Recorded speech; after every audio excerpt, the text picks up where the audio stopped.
மதுரை மீனாட்சி திருக்கல்யாணம் உலக புகழ் பெற்றது. அந்த நேரத்தில் லட்சக்கணக்கானவங்க அவங்க தாலியை மாற்றி கட்டிக்குவாங்க. அதுக்கு ஒரு ஈஸி மெத்தடாக இந்த மாதிரி ஒரு தாலி கயிறு எடுத்து வச்சுக்கோங்க. அங்கே நேராக போய் பார்க்க முடியாதவங்கெல்லாம் வீட்டில் இருந்தபடியே பார்த்து முதல்ல இந்த கயிறை சும்மா நம்ம கழுத்தில் கட்டிக்கலாம் மீனாட்சிக்கு தாலி கட்டுற நேரத்தில். அதுக்கப்புறம் இதை எடுத்து நம்ம கிட்டே இருக்கிற அந்த மற்ற உருக்கள் தாலி எல்லாத்தையும் கோர்த்து மெதுவாக கட்டிக்கலாம். இந்த மெத்தடை நீங்கள் ஃபாலோ பண்ணுங்கள், ரொம்ப ஈஸியாக இருக்கும். அது இல்லாமல் இந்த கயிறு ரொம்ப முறப்பாக ட்விஸ்ட் ஆகி ரொம்ப தொல்லை பண்ணும். செயினில் கோர்த்த பிறகு கட்டின பிறகு அது ஆகாமல் இருக்கிறதுக்கு இந்த கயிறை ஒரு தடவை வாஷிங் மிஷினில் போட்டு நல்லா துவைச்சி எடுத்துருங்க. எடுத்துகிட்டு அப்போ அந்த ட்விஸ்ட்டு ஆகிறதெல்லாம் போயிடும். அதுக்கப்புறம் கட்டினீங்கன்னா நல்லா ஃப்ளெக்சிபிளாக இருக்கும்.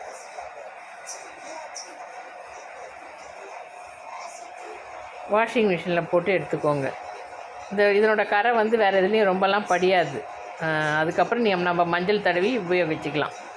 இந்த மாதிரி ஒரு கயிறு வச்சுக்கோங்க ரெடியாக. அங்கே கரெக்டாக மீனாட்சிக்கு தாலி கட்டும்போது நீங்களும் இந்த கயிறை கழுத்தில் கட்டிக்கலாம். அதுக்கப்புறம் எடுத்து மெதுவாக அந்த உருக்கள் எல்லாம் நீங்கள் என்னென்ன தாலியில் கோர்த்து வச்சுருக்கீங்களோ அதையெல்லாம் எடுத்து மெதுவாக இதில் கட்டி செயின் அப்படின்னா செயினுக்கு ஏற்ற மாதிரி செயின் அளவுக்கு ஏற்ற மாதிரி வச்சுக்கலாம்.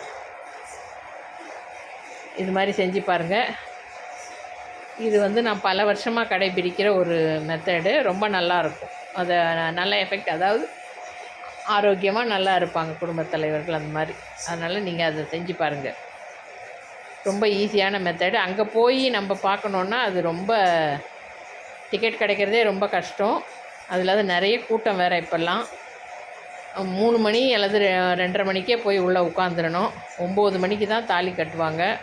அது வரைக்கும்லாம் வயசானவங்களாலலாம் உட்காந்துருக்க முடியாது. அதனால் இந்த மாதிரி வீட்டில் இருந்தபடியே ஈஸியாக இப்படி ஒரு கயிறு எடுத்து ரெடியாக வச்சுக்கோங்க. டிவி முன்னாடி உட்காந்துக்கோங்க. மீனாட்சிக்கு தாலி கட்டும்போது நீங்களும் இந்த கயிறை கட்டிக்கோங்க கழுத்தில். மறக்காமல் சேனலை சப்ஸ்கிரைப் பண்ணிவிடுங்க. வணக்கம்.